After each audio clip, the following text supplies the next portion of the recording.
आओ सुनाऊं आपको एक कहानी, इसमें थी प्यारी सुंदर चिड़िया रानी। नन्ही छुटकी चिड़िया अपने उड़ने की कल्पना करके बहुत खुश थी। वह काफी दिनों से इंतजार में थी कि उसकी माँ उसे कब उड़ना सिखाएगी, पर आज उसकी यह तमन्ना पूरी होने जा रही थी। छुटकी, अब मैं तुम्हें उड़ना सिखा रही हूँ, पर तुम अभी बहुत छोटी हो, इसलिए मेरे पीछे पीछे ही रहना, किसी और तरफ जाने की कोशिश ना करना। ठीक है माँ। छुटकी ने प्रत्यक्ष में तो हामी भर दी, पर वह सोच रही थी कि उड़ना सीखने के बाद मैं अपना भोजन खुद ढूंढ कर लाऊंगी और अपनी माँ को दिखा दूंगी कि अब मैं बच्ची नहीं रही। छुटकी की माँ उसे उड़ना सिखाने लगी। शुरू में छुटकी को कुछ कठिनाई आई, पर उसके बाद वह भी अपनी माँ की भांति पंख फड़फड़ाते हुए उड़ने लगी। छुटकी, तुम अभी ज्यादा मत उड़ना, नहीं तो थक कर गिर जाओगी। छुटकी को माँ की सीख बहुत बुरी लगी।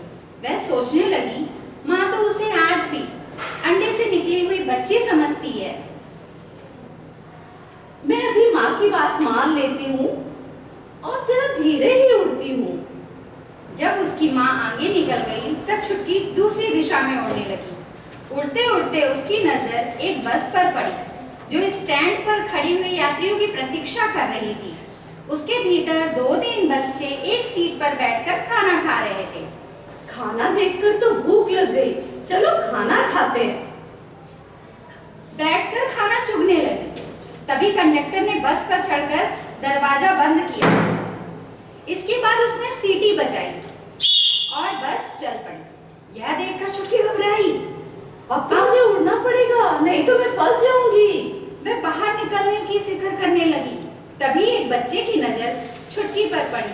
वह बोला, माँ, कितनी प्यारी चिड़िया है, मैं उसे पकड़ लेता हूँ। छुटकी घबराकर इधर उधर उड़ने लगी। उड़ते हुए बस की खिड़की के शीशे पर चोंच मारने लगी। लगातार पंख फड़फड़ाने के कारण वह थककर चूर हो गई। तभी एक दयालु व्यक्ति ने तरस खाकर बस की खिड़की खोल दी। छुटकी तुरंत उस खिड़की से बाहर निकल गई। अच्छा हुआ कंडक्टर भैया ने दरवाजा खोलकर मेरी जान बचा दी। बाहर चारों ओर खेत फैले हुए थे। थकी होने के कारण छुटकी एक खेत पर उतर गई। जमीन पर कुछ बीज बिखरे थे। उसे देखकर उसका मन ललचा उठा। वह सारी चिंता भूलकर उन्हें चुगने लगी। कितना अच्छा लग रहा है खाकर। आज तो सच में बहुत बुरा हाल हुआ मेरा। पता नहीं माँ कहाँ है। वहां से गुजर रहे एक शरारती लड़के ने छुटकी पर पत्थर फेंका। छुटकी उस पत्थर से बाल बाल बची। वह डर के खेत की फसलों में जाकर छुप गई। अपनी माँ का कहा मानती तो मैं इस हाल में ना होती। छुटकी, तुम कहाँ हो? अचानक माँ की आवाज सुनकर छुटकी चौंक कर ऊपर देखा। फसलों पर उड़ती हुई माँ मंडरा रही थी। माँ को देखकर छुटकी खुश होकर बोली, माँ, मैं यहाँ हूँ। कहने के साथ ही उसने पंख फड़फड़ाए। उसकी माँ भी उसके पीछे आकर बैठ गई। माँ, तुम यहाँ कैसे? मुझे मालूम था कि तुम पर मेरी किसी सीख का असर नहीं हो रहा।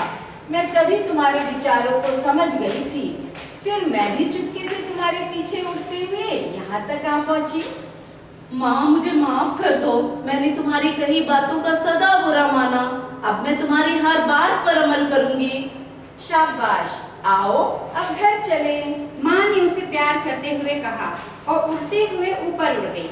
छुटकी भी धीरे धीरे पंख फैलाते हुए अपने माँ के पीछे उड़ने लगी। अब उसे लग रहा था कि वह अभी भी छोटी बच्ची ही है। उसे अपनी माँ से बहुत कुछ सीखना है। कहानी से हमें ये सीख मिलती है, हमें हमारी माँ की बात हमेशा माननी चाहिए। माँ की सीख हमारे भले के लिए होती है।